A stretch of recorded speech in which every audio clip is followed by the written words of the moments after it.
देते तो इस पर भी टोटल मिलाकर के ये टॉपिक आपको 10 क्वेश्चन देने वाला है।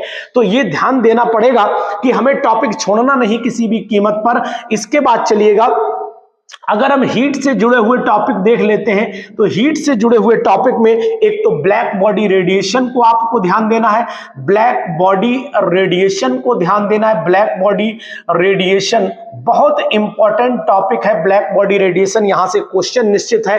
एक इलेक्ट्रोमैग्नेटिक रेडिएशन को पढ़ लीजिएगा, इलेक्ट्रोमैग्नेटिक रेडिएशन को आप पढ़िएगा, बिल्कुल इधर से उधर नहीं भटकना है। स्टीफेंस लॉ को 100% यहां मान लीजिए, स्टीफेंस लॉ 100%, 99 भी नहीं, 100% क्वेश्चन फाइनल हो चुका है। आप यहां मेयर्स के फार्मूले पर आप बिल्कुल कंठस्थ कर लीजिए, Mayer's formula Cp - Cv = R। इन सबको मिलाकर के अगर मैं देखता हूं, एक तो फर्स्ट लॉ भी अगर आपने देखना चाहते हैं तो फर्स्ट लॉ और हाइग्रोमीटर किरचॉफ्स लॉ, तो ये देखना आपको, हाइग्रोमीटर भी आपको पढ़ना पड़ेगा।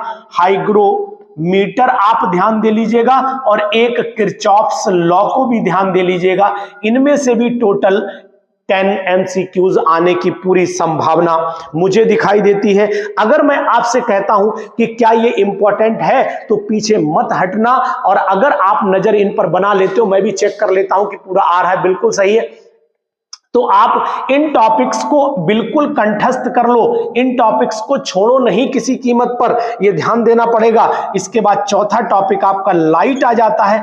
लाइट भी बहुत इंपॉर्टेंट है भाई, क्वेश्चन तो इन्हीं में से बनना है, और क्वेश्चन जब इनमें से बनना ही है तो फिर टॉपिक क्यों ना हम लोग डिसाइड कर लेते हैं। यहां पर इमेजेस पर क्वेश्चन जरूर बनने वाले हैं। इमेज पहले बनेगी कि बाद में बनेगी, फोकल लेंथ कैलकुलेट करना, फोकल लेंथ कैलकुलेट करना ये बहुत ही इंपॉर्टेंट है, ये बात देना। आई डिफेक्ट भी आपको पढ़ना, निकट दृष्टि दोष और दूर दृष्टि दोष दोनों पढ़ने हैं, यानी कि आई डिफेक्ट में पढ़ना है, और आई डिफेक्ट में आपको जरूर पढ़ लेने हैं। एक तो निकट दृष्टि दोष और एक दूर दृष्टि दोष, इन दोनों को आप लिख लीजिए।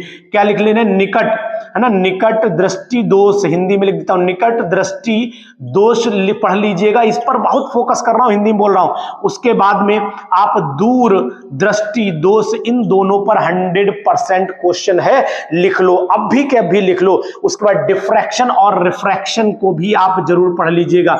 डिफ्रैक्शन एंड रिफ्रैक्शन को आप जरूर, हमारे साथी, हमारे मित्र जो हैं, जो फिजिक्स लेक्चरर हैं, उन्होंने हमें बहुत मदद की इस चीज को बताने के लिए। उन्होंने कहा कि सर आप स्टूडेंट को ये बता दीजिए, तो आप 100% स्टूडेंट इसमें सफलता पाएंगे।